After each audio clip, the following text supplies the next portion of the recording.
Hi, I'm Don Santillan. Shit.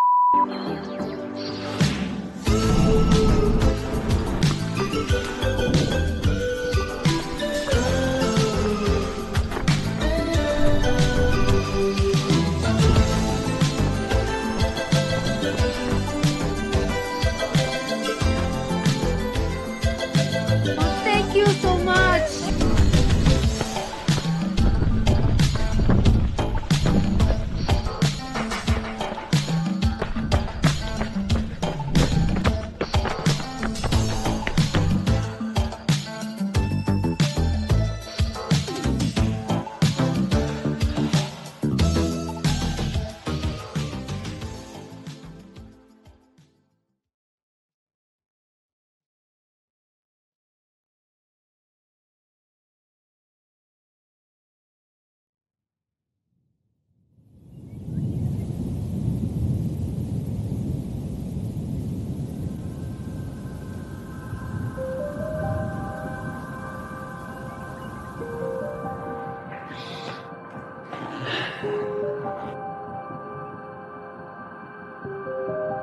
I'm Don Santillan, race director for Itugonia Mountain Marathon, trail runner and athlete for Hoka Philippines and Regiment Fitness.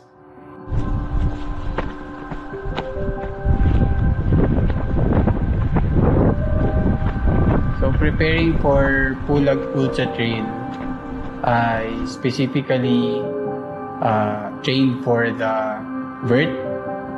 So lots of climbing and practiced my nutrition, my fueling during the race so that I can sustain my effort for the 40-hour cutoff. Hello everyone, I am here in Benguet, currently training for Pulag 100, which is about to happen in 5 weeks.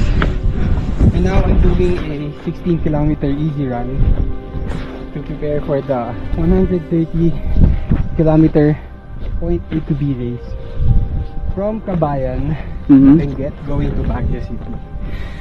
And I'm so excited to run it again.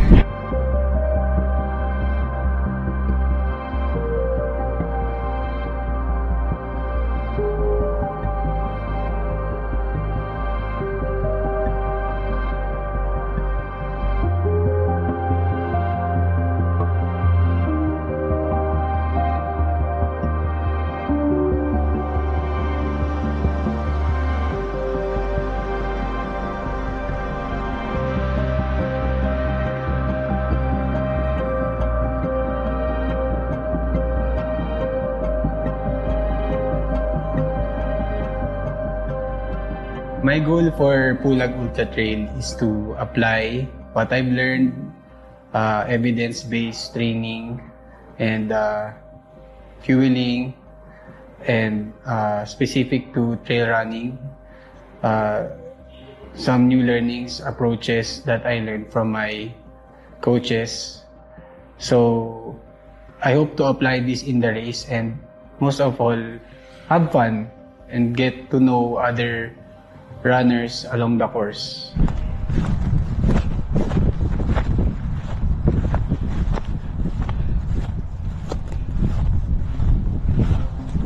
We did this training camp in Mount Ugo, where we camped for 3 days and 2 nights.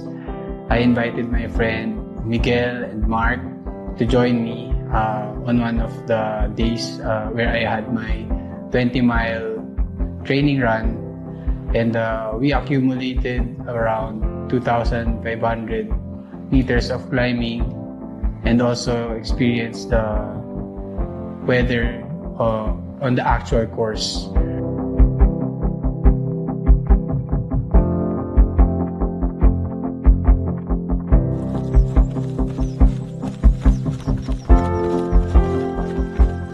Isa sa mga important na pinagandaan ko yung mental training, yung mindset, the don't stop mantra na even if it hurts, just keep going and take it one step at a time.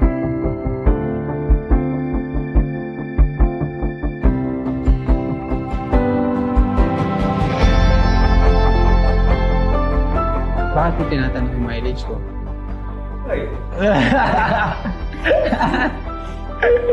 Okay, secret.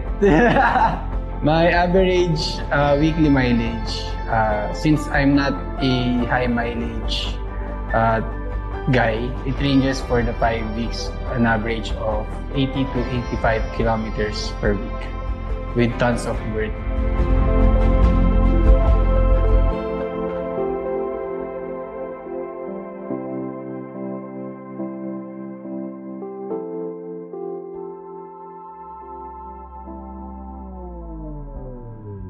Training in the mountains and navigating the segments for Pulag Ultra Trail, I also visualize myself running the course and thinking about the potential scenarios that could happen.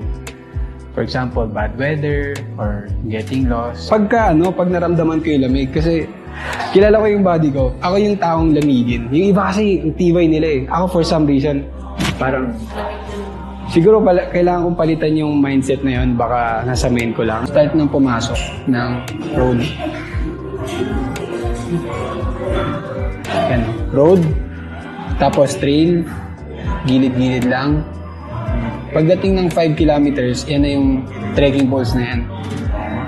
Hike na yan.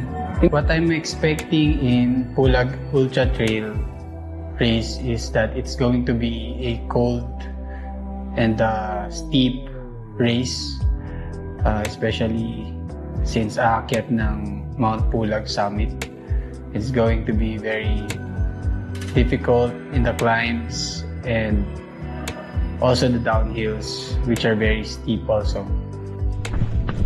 I'm a type of runner that wants to run in beautiful trails and see the amazing views na nakikita natin sa bundok, na we can only witness if we go there on foot.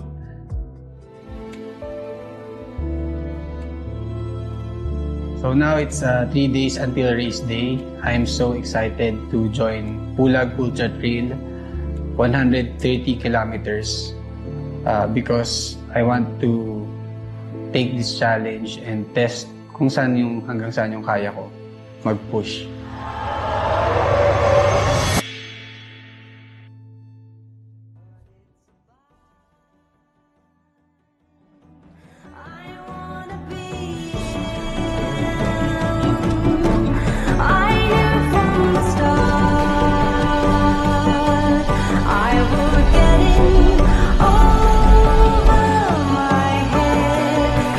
Ganun. Wow. Lang kami sa weather. 8 kilometers.